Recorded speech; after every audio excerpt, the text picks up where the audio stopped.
Gobernadora Dilian Francisca Toro, muchas gracias por recibirnos en este día. Bueno, tenemos muchas situaciones que están de una forma u otra afectando al Valle del Cauca. La más reciente sucedió el fin de semana con unos mensajes desafortunados y con unos trinos desafortunados del gobierno nacional. ¿Puede haber realmente decisiones desde el gobierno central para afectar al Valle del Cauca como una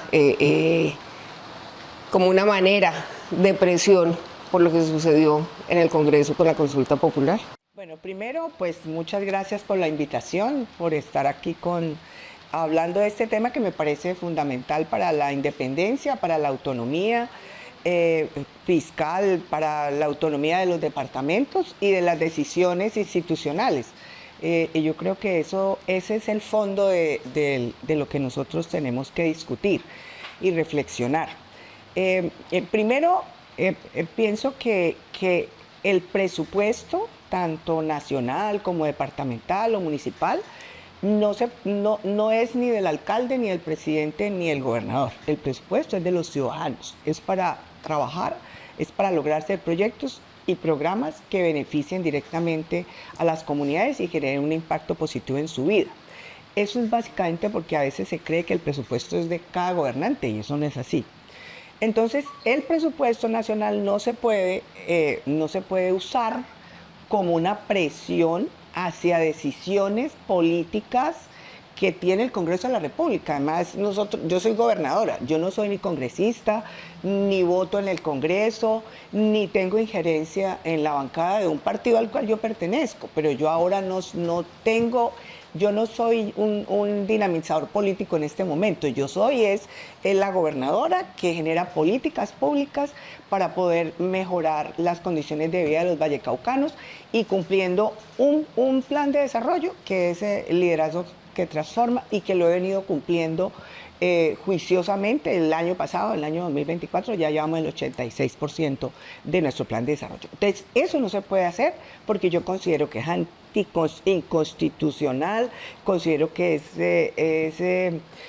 pues desde todo punto de vista reprochable, y lo que hay que hacer aquí es que yo no creo que el gobierno, yo siempre he dicho que puede ser que era calentura, porque no creo que el gobierno vaya a tomar una decisión de esas, de perjudicar a un departamento por una decisión del Congreso que no tenemos nada que ver. Gobernadora, cuando se lee los mensajes a los que le hicieron pantallazos del ministro del Interior, pareciera que hubiera hecho algún acuerdo con usted, con su partido a través de usted, aunque al otro día obviamente salió a desmentirlo. Usted no ha participado en eso, no ha hecho acuerdos de ninguna clase. Nunca he hecho acuerdos de ninguna clase. Anteriormente uno hace algún comentario, ¿cierto? Se cayó la reforma, pero muy importante decir que el partido de la U mantuvo la reforma y hizo una ponencia alterna, que se hundió porque la mayoría la hundió.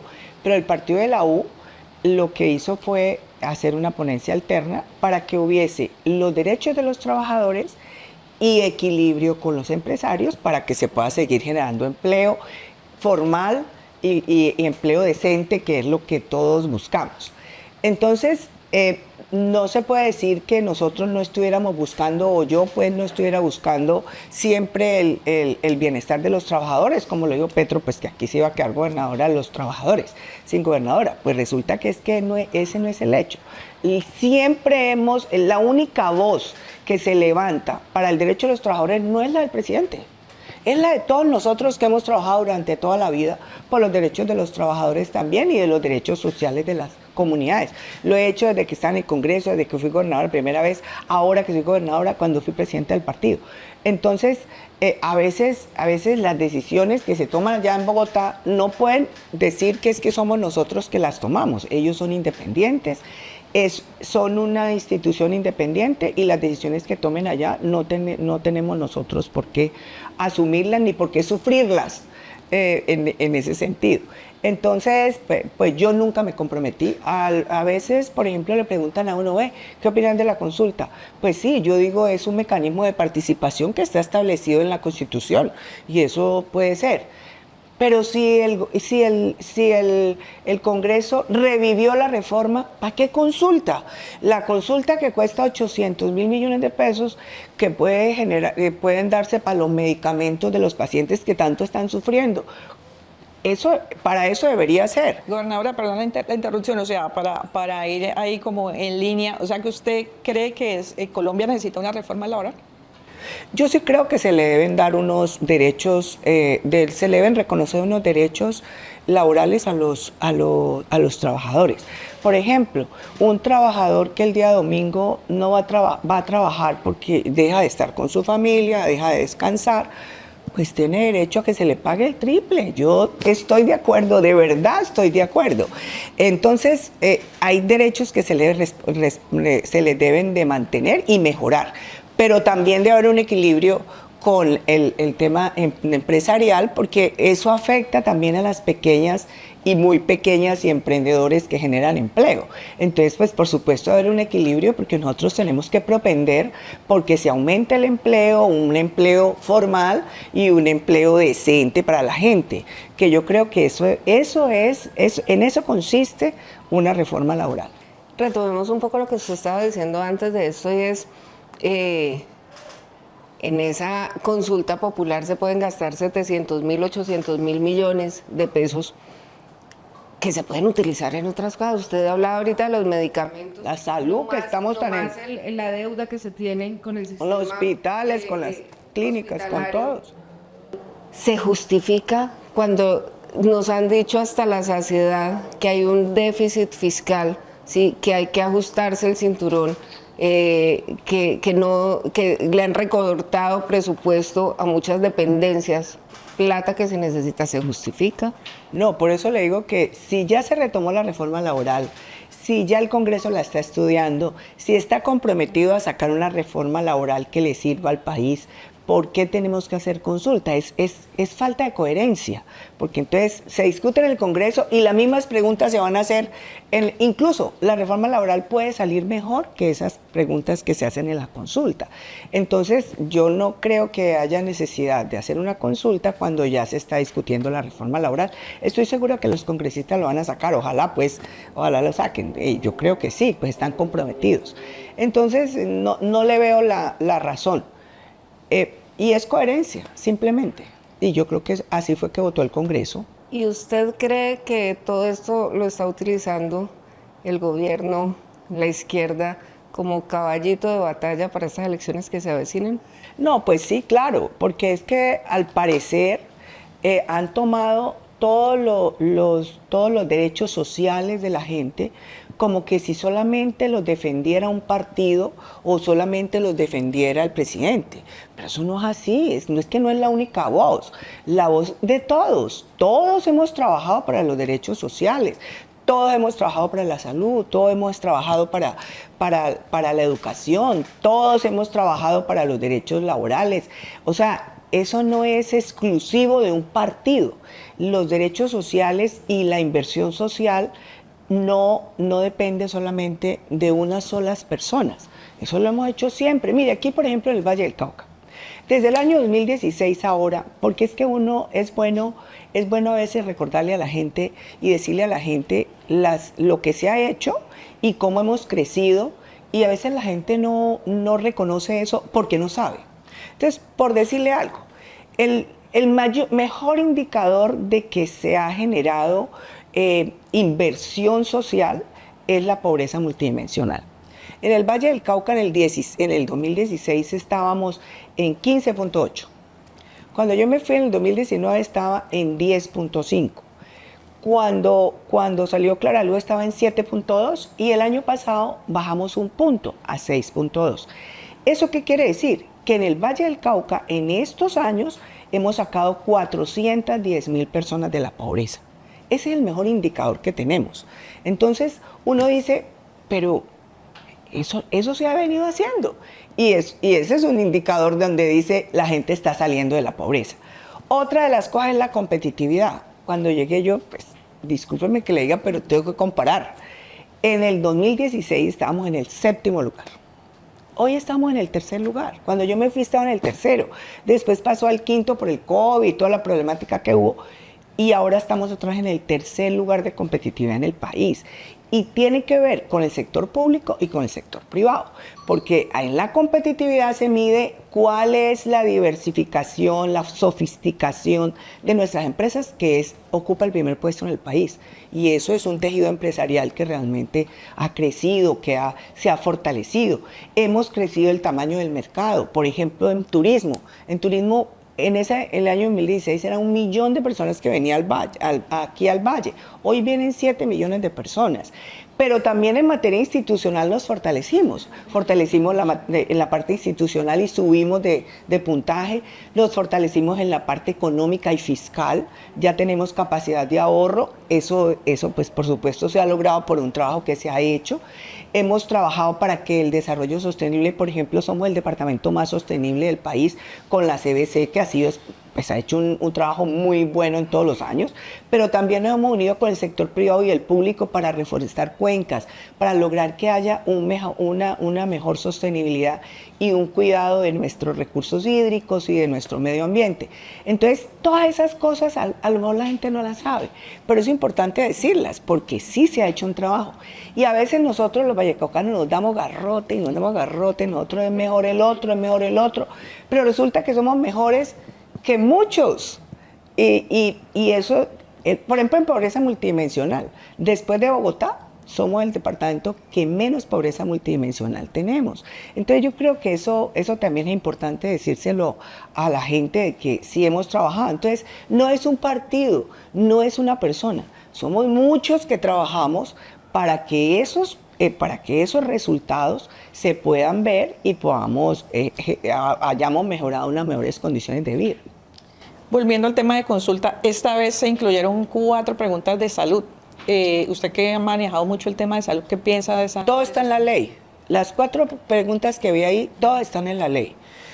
Y se lo digo sin pena. En la 1438, que es una ley que yo lideré en el Congreso en el año 2011-12, ahí está todo un capítulo de atención primaria, en donde se establece todo el mecanismo y es que en el Valle hacemos atención primaria. Y en muchos departamentos se hace atención primaria, o sea, eso no es nuevo. Incluso Cali fue líder en atención primaria, no solo en Colombia, sino en Latinoamérica y en muchos países del mundo. Entonces, tampoco es que nosotros no estén enseñando atención primaria. O sea, la atención primaria está establecida en la ley y la compra centralizada de medicamentos que allí dice, está establecida en la ley. Yo he venido diciendo eso en la ley 1438. Hay que hacer compras centralizadas. ¿Por qué es importante hacer compras centralizadas? Porque sale mucho menos costoso los medicamentos. Si usted como gobierno, hace una negociación con el otro país o eso, pues lógicamente va a bajar los precios de los medicamentos y cuesta menos el sistema. Pero eso está establecido en la ley. ¿Cuántas veces? Mire, hay una ley que es la de enfermedades huérfanas, que yo soy autora. Y resulta, con Juan Manuel Galán somos autores, y resulta que allí está explícito, las enfermedades huérfanas, los medicamentos de enfermedades huérfanas se deben comprar en compras centralizadas. Uh-huh. Y eso lo hemos venido diciendo, y nunca el gobierno lo ha hecho. ¿Y por qué no lo hacen? Si ya está establecido en la ley. Entonces, si usted me pregunta, lo que vi esta mañana, que dijeron de 4 preguntas, todas están en la ley, solamente es ejecutarlas. Que hay que darles un salario digno a los trabajadores de la salud. Estamos completamente de acuerdo. Y eso se puede hacer sin necesidad porque eso está establecido en la ley. Incluso en la ley está establecido que no debe haber tercerizaciones. Entonces, pues, apliquemos la ley y con eso podemos lograr hacer una reforma prácticamente aplicando la ley sin necesidad de hacer una consulta que nos cuesta tanta plata. ¿Para qué vamos a preguntar lo mismo que está en la ley cuando de todas maneras nos vamos a gastar muchos recursos que son para pagarle a los hospitales? Uh-huh. Que en el Valle del Cauca nomás a los hospitales nos deben como 1.800.000.000.000 solo los públicos. Gobernadora, cuando uno ve que esos grandes proyectos que ha tenido el Valle del Cauca siguen sin avanzar porque necesitan el apoyo o el liderazgo del gobierno nacional. Y nombro unos, tren de cercanías que lo tenemos del lado de acá listo. Pero está listo, tenemos la plata nosotros, las regiones, ya nos habíamos reunido hace 3 semanas con la ministra de Transporte, ella se comprometió en que hiciéramos una reunión con el ministro de Hacienda para que nos pudiera darnos el aval, que eso ya tenía, según ella, eso ya tenía aval para trabajar. Y no nos han dado la cita con el ministro de Hacienda, ahora nos paran en proyecto. Pero le nombro más, el dragado de profundización del canal de acceso a Buenaventura quedó en el plan de desarrollo además, y nada, nos sucede lo que nos está sucediendo con el aeropuerto, o sea, prorrogaron varias veces el contrato con Aerocali, dijeron que a finales del año pasado estaba el proceso, no lo han hecho y ahora vuelve el Aerocivil y no se sabe si lo van a entregar. Y como de esos pueden nombrar uno muchos, ni hablemos de Mulalolo Guerrero, que nunca arrancó y está más perdida. El agua de Buenaventura. El agua de Buenaventura. El agua de Buenaventura. Pero ya venimos en un camino de trabajo, pero si lo paran, pues imagínense. Claro, pero cuando uno ve todo esto que no avanza o hay cosas que avanzan muy lentamente, usted siente que este gobierno en particular ha dejado rezagado al Valle del Cauca, no le ha puesto la atención que se merece el Valle del Cauca. Déjalo. A ver, pues por muchos años, ¿no? Yo sí creo que al Valle del Cauca el gobierno nacional no ha sido muy generoso, que digamos, a pesar de todo. Mira la vía, la doble calzada Buga-Buenaventura.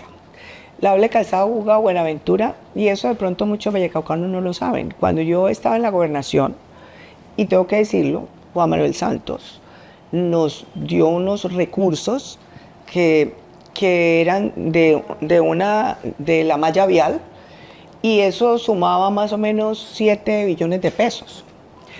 Escogimos las obras aquí porque fue con todos los gremios, con todo el mundo, porque yo he sido siempre muy de que todo el mundo participe. Ahí se están haciendo unas, que es la malla vial 5, que es la 5G, que es la avenida Ciudad de Cali, lo de Palmira, bueno, todas las obras que están haciendo. Pero la vía a Buenaventura, cuando fueron a hacer la concesión para terminar la doble calzada, o sea, desde Buga hasta Buenaventura, de esa plata tuvimos que poner nosotros 3 billones de pesos. O sea que esa doble calzada, terminación, si no hubiera sido por la plata del departamento, nos dijo el gobierno nacional de Duque, que estaba de Duque ya, nos dijo, no, es que no hay cierre financiero y nos tienen que dar la plata. La doctora Ángela María Orozco fue una de las que yo le dije, doctora, pero ¿cómo nos van a quitar la doble calzada de la prolongación de la ciudad de Cali hasta Jamundí? No la pueden quitar, no, pues es que hay que cerrar financieramente Buenaventura, pues eso es una cosa, eso es una obra nacional, es de competitividad nacional. Al final tuvimos que ceder y por eso se hizo solamente una calzada, porque íbamos a hacer doble calzada de la prolongación de la ciudad de Cali hasta Jamundí. Entonces uno dice, el gobierno nacional, ¿cómo es que nos iba a negar la posibilidad de tener la doble calzada terminada, la de Buenaventura? Bueno, ahora gracias a eso vamos a poder tenerla. Entonces, siempre ha sido así. Entonces, que la profundización del canal, es que no hay recursos, es que no sé qué. Y eso, yo me pongo a pensar y digo, pero si el Valle del Cauca le genera el 10% del Producto Interno Bruto al gobierno nacional, ¿cómo es posible que no nos devuelvan por lo menos algo? Miren la contraprestación de Buenaventura. La contraprestación de Buenaventura es el 80%. El 80% se lo llevan para Bogotá y solamente el 20% es para la región. Los otros puertos tienen menos, 40%. Entonces, ¿por qué siempre es el Valle del Cauca el que menos? Y eso es lo que yo he venido diciendo desde el año 2016, hombre, es que nos tienen que dar. Mire, lo del tren de cercanía, eso lo hemos dado, ¿y para qué? Ya el gobierno había dicho que sí. Yo espero, de verdad, tengo que decir, yo creo que nosotros tenemos que unirnos, los vallecaucanos, y pensar que eso fue un momento de dificultad, un momento de que estaban molestos porque no habían ganado, y dijeron eso. Pero no creo que sea una política, porque si ya nos habían dicho que iban a cofinanciar el tren de cercanías, pues ahora tenemos que continuar con eso. Es imposible que el gobierno ahora va a decir, no, es que ahora ya no las vamos a financiar, porque es que además eso está establecido en la ley. Cuando está listo ya el tren, ellos tienen que dar el 70%. Y yo creo que sí había voluntad, o sea, también tengo que decir que ellos han venido trabajando con nosotros en eso, y creo que había voluntad, pero entonces ahora no puede ser que se nos paren los proyectos. En la profundización del canal, sí se está trabajando, y tengo que decir que el ministerio está trabajando en el tema de que hayan unas consultas previas. Ya las consultas previas se terminan en agosto, pero no han dicho cómo se va a financiar. Entonces necesitamos que nos digan cómo se financia, porque ya está listo, ya en agosto se va a terminar las consultas, se va a terminar la licencia ambiental, y ahí ya podremos decir cómo se va a financiar, que yo incluso le dije a la ministra, piensen en las contraprestaciones, a vigencias futuras, hagámoslo así. Entonces, todas esas cosas, pero por ejemplo, pues también hay que decir lo malo y también lo bueno, porque uno tiene que reconocer. Por ejemplo, en las vías del Samán del Norte, la vía Panorama está destrozada. Entonces, cuando se hizo esa concesión pública de allá, cuando yo llegué, les dije, hombre, esos 2 peajes que hay en la malla vía, que hay allá en vías, dénoslo a nosotros y lo incluimos en la concesión de vías del Samán, hacemos unas vigencias futuras y con eso mejoramos la vía.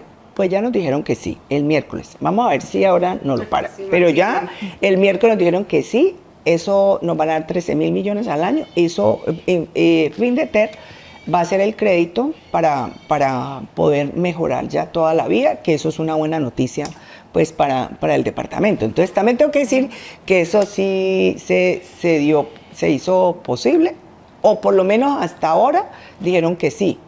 Yo no creo que pues ahora vayan a echar para atrás. Gobernadora, ahorita con todo lo que pasó, digamos que la región sigue unida y se ha propuesto un diálogo regional, y hay una audiencia el jueves que citó el bloque regional buscando que la ministra venga y que hable de eso. O sea, ¿qué viene ya, digamos, en el corto plazo? ¿Cómo se preparan usted y todos los gremios pues para seguir en esa lucha? Pues mañana en la mañana tenemos una reunión con los gremios. Yo pues los invité a que pues nos reunamos, yo creo que tenemos que trabajar muy unidos, hacer pues como un pronunciamiento de lo que, pues yo hice una carta abierta donde le dije al presidente al final, mire, pues aquí yo soy de diálogo y nosotros aquí estamos dispuestos, que trabajamos juntos, seguimos trabajando, yo no tengo problema, ni tenemos problema nosotros. Entonces yo creo que esa debe ser la tónica. Ahora yo creo que debe ser el del diálogo, el de poder decir, estamos unidos como vallecaucanos, tenemos derechos,